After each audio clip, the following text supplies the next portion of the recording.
السلام علیکم ناظرین، اس ایپیسوڈ کے شروعات میں ہم دیکھتے ہیں آرماڈیس میں ساروس تیکفور کے ساتھ آگے بڑھ رہا ہے۔ تیکفور کہتا ہے تم نے کئی سالوں تک خود کو مٹا کر مقدس محبت کی خدمت کی۔ ساروس کہتا ہے میں اب بھی دیوس وولت کے طور پر اپنی خدمات جاری رکھوں گا۔ تیکفور کہتا ہے شہنشاہ کی جانب سے مسترد کیا جانے والا عالمی اتحاد یقینی بنایا جائے گا۔ عیسائی دنیا ایک کلیسا کے سائے تلے متحد ہوگی۔ تم ہمارے حکم پر اپنے شہنشاہ کی ناکامیوں کا ازالہ کرو گے ساروس۔ تو ساروس کہتا ہے اورہان نے شہنشاہ کے مردہ ہونے کا اعلان کیا ہے، ہمیں قسطنطنیہ کی انتظامیہ کو تبدیل کرنے میں جلدی کرنی چاہیے۔ تیکفور اسے کہتا ہے شہنشاہ کی میت کو دیکھے بغیر یہ کام نہیں ہو سکتا۔ جب تک ہمارا آدمی تخت پر رہے کوئی بھی زندہ نہیں رہنا چاہیے جو اس کی حیثیت کو ہلا سکے۔ میرے پاس اس کے لیے ایک منصوبہ ہے، اورہان کے کسی سب سے زیادہ قریبی شخص کو یہاں لاؤ۔ یہ سنتے ساتھ ہی سپاہی چلا جاتا ہے اور تیکفور کہتا ہے کائی سردار سے ملنے کا وقت آ گیا ہے۔ ساروس پوچھتا ہے ٹھیک ہے، اب بتاؤ میں کہاں اپنی ذمہ داری جاری رکھوں؟ بورسا میں؟ تیکفور کہتا ہے بورسا ہمارے سورماؤں کے زیر انتظام محفوظ ہے، تم اس دن پر حکومت کرو گے، یقیناً ایک گورنر کے طور پر جو ہمارے محبت کے دشمن ہونے کا خیال رچائے گا، لیکن اس سے پہلے مصائب سے بھری ایک خدمت اور ہوگی۔ تمہیں یسوع کے خون سے ڈھانپ دیا جائے گا اور تمہیں وہی تکلیف ہوگی جو انہوں نے زمین پر برداشت کی تھی، بالکل اسی طرح جیسے فلاویوس کے باپ موزالون کو تم نے ہمارے حکم پہ قتل کیا تھا۔ یہ سنتے ساتھ ہی ساروس اس لمحے کو یاد کرتا ہے جب جوانی میں موزالون عثمان صاحب کی قید سے چھوٹنے کے بعد اس سے گلے ملا تھا اور موزالون نے کہا تھا میں عثمان صاحب کی بدولت زندہ ہوں۔ جب میں پکڑا گیا اس نے مجھے مارنے کے بجائے میرے زخموں کی مرہم پٹی کر کے مجھے صحتیاب کیا۔ ترک لوگ ویشی نہیں ہیں ساروس، اصل ویشی وہ تھے جنہوں نے ہمیں اکیلا چھوڑ دیا۔ تعریفیں سن کے ساروس کو بہت غصہ آیا تھا اور موزالون نے پوچھا تھا میرا بیٹا فلاویوس کہاں ہے؟ تو ساروس نے کہا تھا قسطنطنیہ میں، یعنی اگر وہ تمہارا بیٹا بھی ہے تو پھر بھی بچہ ہے، میں چاہتا تھا کہ وہ جنگ سے دور رہے۔ موزالون نے کہا تھا تم ایک اچھے دوست ہو ساروس۔ وہ شراب سے لطف اندوز ہوئے تھے اور موزالون نے کہا تھا عثمان سردار نے شہنشاہ کو خط لکھا ہے، اسے بھی لے جائیں گے اور میرے بیٹے کو بھی واپس لے آئیں گے، اور ساروس ہر چیز کے لیے تمہارا شکریہ۔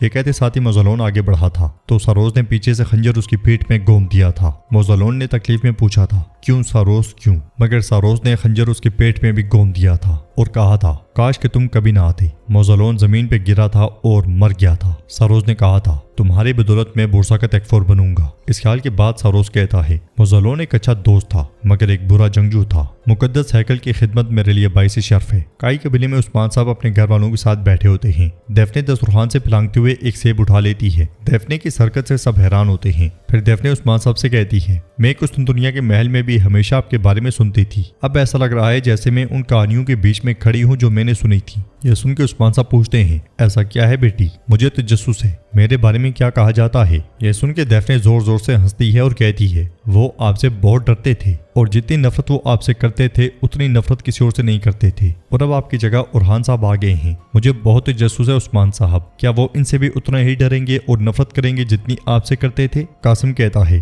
دادا مجھے بھوک لگی ہے، ہم کھانا شروع کیوں نہیں کر رہے؟ جواب میں عثمان صاحب کہتے ہیں میرے پوتے میں چاہتا تھا کہ ہم شاہین شاہ صاحب کے ساتھ کھانا بانٹ لیں، ہم ان کے انتظار میں ہیں۔ یہ سن کے فاطمہ بہت پریشان ہو جاتی ہے اور منون خاتون عثمان صاحب سے کہتی ہیں شاہین شاہ صاحب ہم سے جواب کے منتظر ہیں، ہم انہیں کیا کہیں گے عثمان صاحب؟ تو عثمان صاحب کہتے ہیں اتنے ہنگاموں کے بیچ بات کرنے کا موقع ہی نہیں ملا ہے نا بیٹی، کیا تمہارے پاس کوئی جواب ہے؟ فاطمہ سوچ میں پڑی ہوتی ہے تو منون خاتون کہتی ہیں یہ گیت ہماری آنکھوں کے سامنے بڑا ہوا ہے، وہ جیسا باہر سے ہے اندر سے بھی ویسا ہی ہے۔ علاؤالدین کہتا ہے ماں ایسا ہی ہے، اگر فاطمہ بھی مناسب سمجھے تو انشاءاللہ یہ بہتر ہی ہوگا۔ اورہان بھی کہتا ہے یہ شادی ہمارے خاندان کے لیے بہت مبارک ہے، اس طرح ہم شہنشاہ صاحب کو بھی خون کے رشتے سے اپنے خاندان سے جوڑ لیں گے۔ مقصد کی خاطر بہت سی قربانیاں دی گئی ہیں، کئی مشکل راستوں پر چلا گیا ہے نا فاطمہ؟ اگر فاطمہ کی کوئی اور خواہش نہیں ہے تو یہی مناسب ہے۔ عثمان صاحب فاطمہ سے کہتے ہیں میری فاطمہ بات تم کرو گی، فیصلہ تمہارا ہوگا، یہاں کوئی اجنبی نہیں ہے، بولو بیٹی ہم تمہیں سن رہے ہیں۔ کچھ دیر سوچنے کے بعد فاطمہ کہتی ہے سردار بابا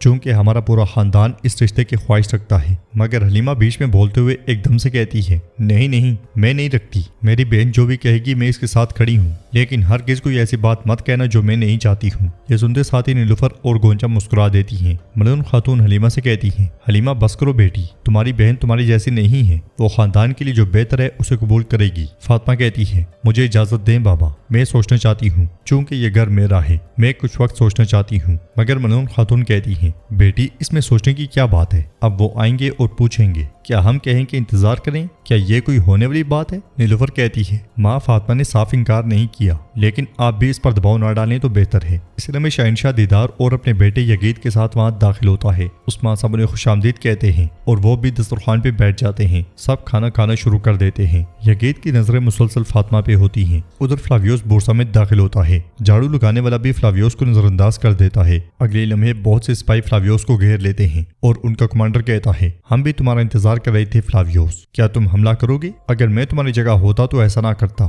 میرا نام آرماگیدون ہے۔ میں تمہارے لیے مقدس محبت سرماؤں کے عظیم استاد ہیکٹر کا سلام لایا ہوں۔ فلاویوس مسکراتے ہوئے کہتا ہے ہیکٹر، اس نے کیا کیا؟ کیا ساروس کو بھی تمہاری طرح اپنا کتا بنا دیا؟ کمانڈر کہتا ہے ساروس کو ایک چھوٹے سے کھیل کے ذریعے ہم نے بورسا سے نکال دیا۔ اس نے چارہ نگل لیا۔ اس نے سوچا کہ شہنشاہ کے سپاہی جا رہے ہیں، مگر اس نے اپنے سامنے ہمیں پایا۔ فلاویوس پوچھتا ہے تم کیا چاہتے ہو؟ تو کمانڈر پوچھتا ہے شہنشاہ کہاں ہیں؟ جواب میں فلاویوس کہتا ہے آرماڈیس میں مارا گیا اور اس کی لاش اورحان نے لے لی۔ کون جانتا ہے شاید سلطنت میں انتشار پھیلانے کے لیے وہ اسے قسطنطنیہ بھیج دی۔ کمانڈر کہتا ہے جب دوبارہ ہمارا سامنا ہوگا تو تم مجھے ایک جواب دو گے فلاویوس کہ اس کا انجام کیا ہوگا۔ یہ کہتے ساتھ ہی کمانڈر چلا جاتا ہے اور سپاہی بھی پیچھے ہٹ جاتے ہیں۔ فلاویوس کو بہت غصہ آتا ہے۔ ادھر ساروس ایک رسم میں ہوتا ہے، عجیب و غریب کپڑے۔ تیکفور اس سے کہتا ہے بورسا کے حاکم ساروس، خدا کے جنگجو کے سامنے گھٹنے ٹیک دو، خدا یہی چاہتا ہے۔ ساروس گھٹنے ٹیک دیتا ہے۔ عجیب و غریب خوفناک ٹوپیاں پہنے کچھ لوگ وہاں کھڑے ہوتے ہیں۔ ان میں سے ایک آگے بڑھتا ہے اور کہتا ہے تیکفور ہیکٹر، کیا تم ساروس کے ایمان کی گواہی دیتے ہو؟ تو ہیکٹر کہتا ہے دیتا ہوں، خدا یہی چاہتا ہے۔ پھر ساروس سے پوچھتا ہے ساروس، کیا تم خدا کے نام پہ مرنے کے لیے تیار ہو؟ ساروس پہلے تو ڈرتا ہے، پھر کہتا ہے تیار ہوں۔ وہ سب نعرے بلند کرتے ہیں خدا یہی چاہتا ہے، خدا یہی چاہتا ہے۔ ہیکٹر اسے مارنے کے لیے تلوار فضا میں بلند کرتا ہے، مگر اپنا ہاتھ کاٹتے ہوئے خون اس کے ماتھے پہ لگا دیتا ہے اور کہتا ہے باپ، بیٹے اور روح القدس کے نام پر خون خدا کا اور محبت کے سرماؤں کا ہے۔ ادھر شہنشاہ عثمان صاحب سے کہتا ہے انشاءاللہ آپ نے کھانے کی دعوت اچھی خبریں سنانے کے لیے دی ہے نا عثمان صاحب؟ ڈیفنے خوب ہنستی ہے اور کہتی ہے ارے کیا آپ کے ہاں بھی ایسا ہی ہے؟ ہمارے ہاں بھی شادیوں کا فیصلہ بڑے کرتے ہیں۔ میں جتنی بھی شہزادیوں کو جانتی ہوں انہوں نے اپنی ریاستوں کے لیے ایسے بادشاہوں اور شہزادوں سے سیاسی شادیاں کی جنہیں وہ جانتی تک نہیں تھی۔ نیلوفر غصے میں اسے پکارتی ہے، مگر ڈیفنے نہیں رکتی اور کہتی ہے بالکل ایک میری بہن، وہ اپنی زبردستی کی شادی سے بھاگ گئی اور اورحان صاحب سے شادی کر لی۔ یہ سنتے ساتھ ہی سلیمان ایک دم سے پوچھتا ہے بابا، کیا آپ نے ماں کو اغوا کیا تھا؟ اورحان کہتا ہے ہاں ہاں، اور صرف ایک بار نہیں بلکہ کئی بار۔ حلیمہ کہتی ہے تمہارے علاؤالدین چچا نے بھی تمہاری گونچا چچی کو اغوا کیا تھا۔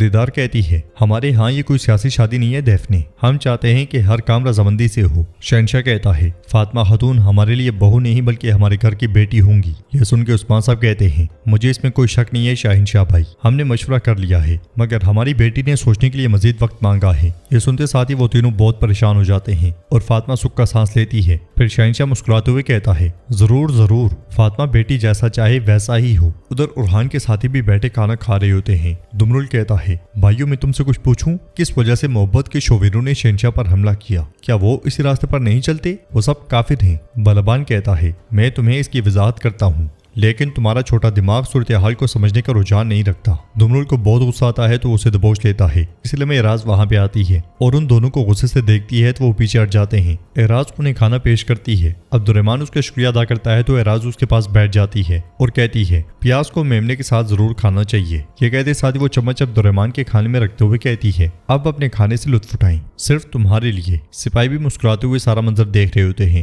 عبد الرحمن کھانا کھانے لگ جاتا ہے، اس لیے میں ڈیفنے وہاں آتی ہے۔ کارا خلیل چھپ کے اسے دیکھ رہا ہوتا ہے۔ ڈیفنے سپاہیوں سے کہتی ہے آپ نے آج بہادری سے مقابلہ کیا، میں نے ہمیشہ سنا ہے کہ ترک عظیم جنگجو ہیں، میں نے آج اسے دیکھ بھی لیا، شکریہ، میری زندگی آپ کی مقروض ہے عبد الرحمن عبد الرحمن مسکراتے ہوئے کہتا ہے مسئلہ آپ کے بارے میں نہیں تھا، اسے ذاتی نہ بنائیں، ہم جب بھی کسی کو مشکل میں دیکھتے ہیں تو مدد کرتے ہیں، تاہم آپ کی باتوں نے مجھے ممنون کیا، آپ کا شکریہ۔ اعراض بولتے ہوئے کہتی ہے لیکن آپ کا اس طرح قبیلے میں ارد گرد گھومنا مناسب نہیں ہے، بھیڑیے بھی ہیں اور گیدڑ بھی، آپ کو کوئی پکڑ سکتا ہے، یہ جگہ آپ کے سرائے جیسی نہیں ہے۔ ڈیفنے مسکراتے ہوئے عبد الرحمن کو دیکھتے ہوئے کہتی ہے ایک دن میں اپنے سرائے میں آپ کی میزبانی کرنا چاہوں گی۔ یہ کہتے ساتھ وہ چلی جاتی ہے۔ اعراض غصے میں اس کے پیچھے پیچھے جاتی ہے۔ سپاہی بہت ہنستے ہیں اور دمرل کہتا ہے واللہ ایک دل ایک وقت میں دو لوگوں سے محبت نہیں کر سکتا، لیکن ایک آدمی کے لیے دو امیدوار۔ عبد الرحمن کلہاڑا سامنے کرتے ہوئے کہتا ہے جو اپنا منہ کھولے گا وہ میری کلہاڑی کی دھار سے ملے ملے گا۔ دمرل کہتا ہے ٹھیک ہے، اس کا ایک گہرا مطلب ہے۔ تو ناظرین اس کے ساتھ ایپیسوڈ بھی اختتام پذیر ہوتی ہے۔ ویڈیو پسند آئے تو لائک کر دیں، شیئر کر دیں، سبسکرائب نہیں کیا ہوا تو سبسکرائب کرنے کے ساتھ ساتھ گھنٹی والے آئیکن کو دبانا مت بھولیں۔